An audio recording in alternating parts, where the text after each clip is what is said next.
Well, howdy there, Internet people. It's Bo again.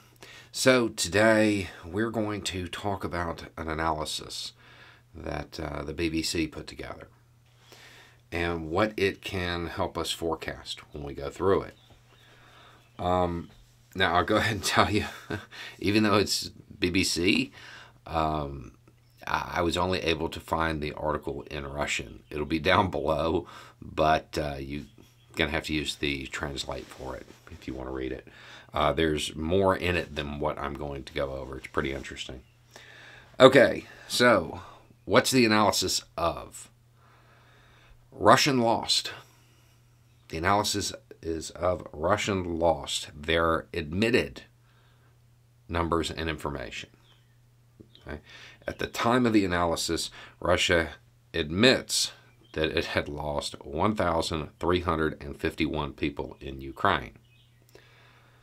I will go ahead and tell you now, that's a lie. That's incredibly low.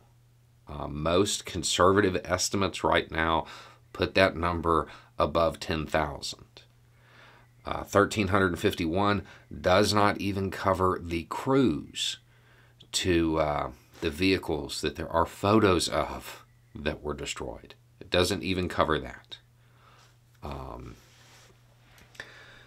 So there's about 9,000 missing from this, and we'll get to why here in a little bit. Okay, now of the 1,351, BBC was able to identify 1,083. Okay, and that's where all of these numbers come from. It is tracking that 1,083 they were able to really kind of hone in on. Okay, 20% of those were officers. That's huge. That's huge. We've talked about the number of generals that we know they've lost. Now, keep in mind, Russia admits they've lost one, but we know there are more. Out of that 20%, there were 30 lieutenant colonels and colonels, about 30 majors, and about 155 junior officers. This is a big deal. Keep in mind that in the Russian military, lower ranks, sergeants, are not like sergeants in the U.S. military, or the British military, or the Canadian military. They don't have a leadership role. They can't adapt to overcome a situation. They just follow the orders of the officers. This percentage is ridiculously high. So high we know it's not accurate. But the reason this number is so high is because the Russian military, well, they return the remains of those people who matter, the officers. That's how they look at it. The officers are more likely to be returned. That number of 20% in real life is probably about 10, but that's still going to lead to huge issues later on.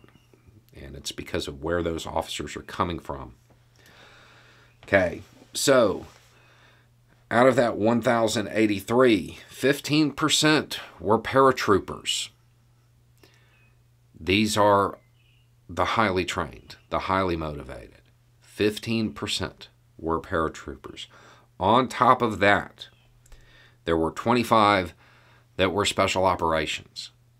Confirmed special operations. 5 of them were officers. Also a huge deal. So we're talking about GRU. These numbers indicate a couple of things. One, more evidence of that whole they're saving their good troops till the end. Not true. Aside from that, if these percentages, if these losses carry through, the other 9,000, they're not going to have much of their professional corps left soon. They're going to be running on strictly conscripts and reservists, which is going to increase the rate of loss.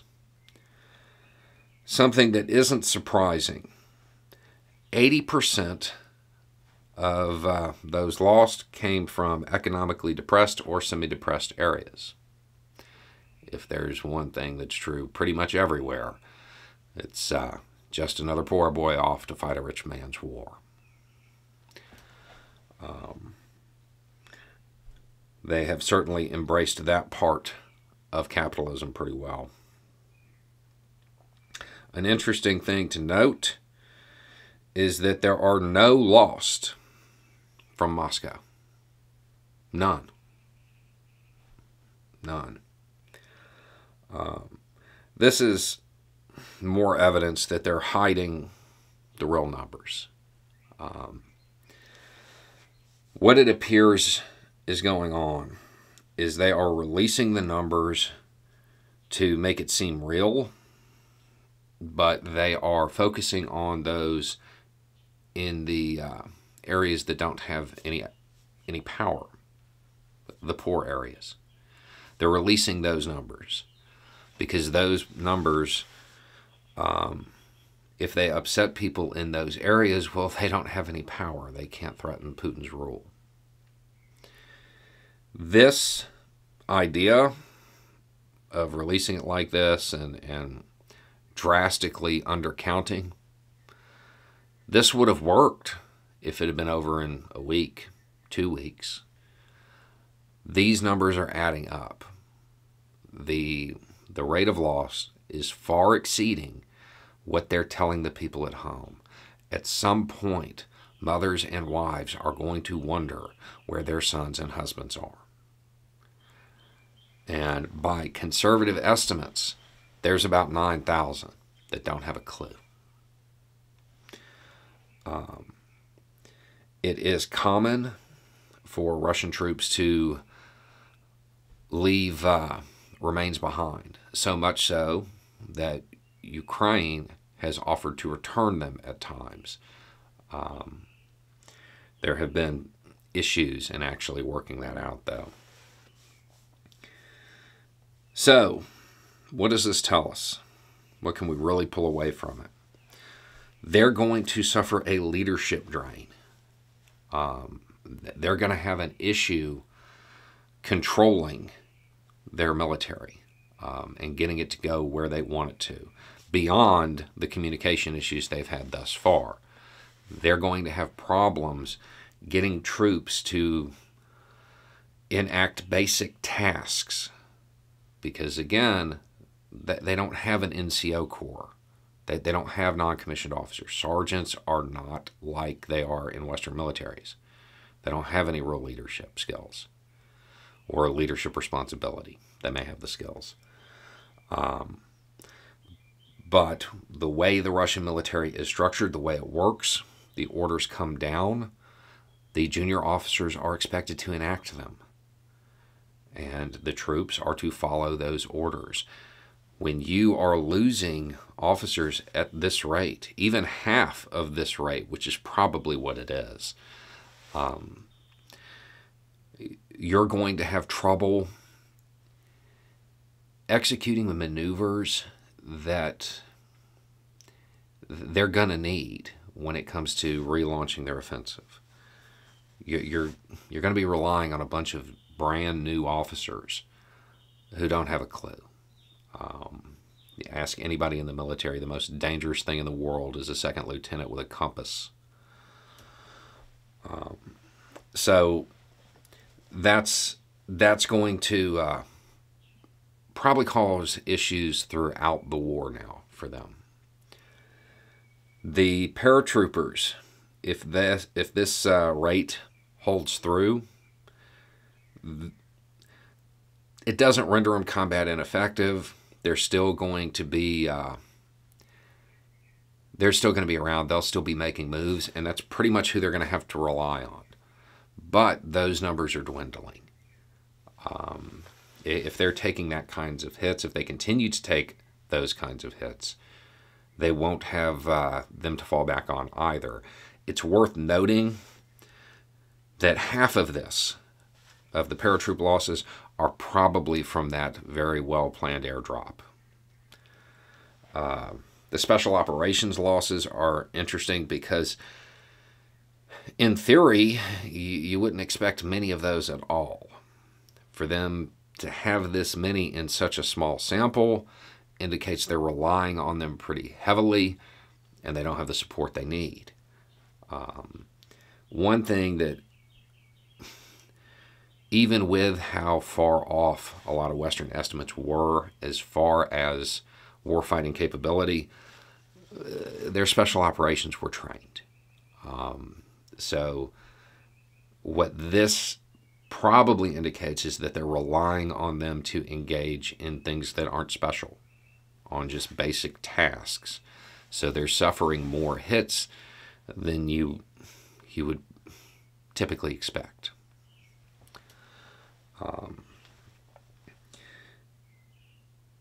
The real problem for Putin here is going to come when the pressure mounts to explain where these missing troops are. At some point, they're going to have to come clean with this. Even with the information blackout they have going on, word is going to get out. Word will filter back. There are people who haven't heard from their loved ones.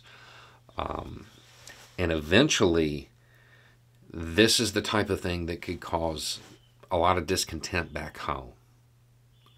Knowing that the casualties are high, that can cause discontent. Being lied to about it, that's something else. That's a whole new type of angry mom. So I know there's a lot of people talking about him wanting to wrap this up. We'll see. We'll see. What is certain is that they can't go on like this. The losses are too high. The demographics that they're losing them in are too high. You can't lose that many officers. You can't lose that high a percentage of your crack troops. And even if the 80% from the poor areas that don't have any power, even if that holds true, those areas are also less policed.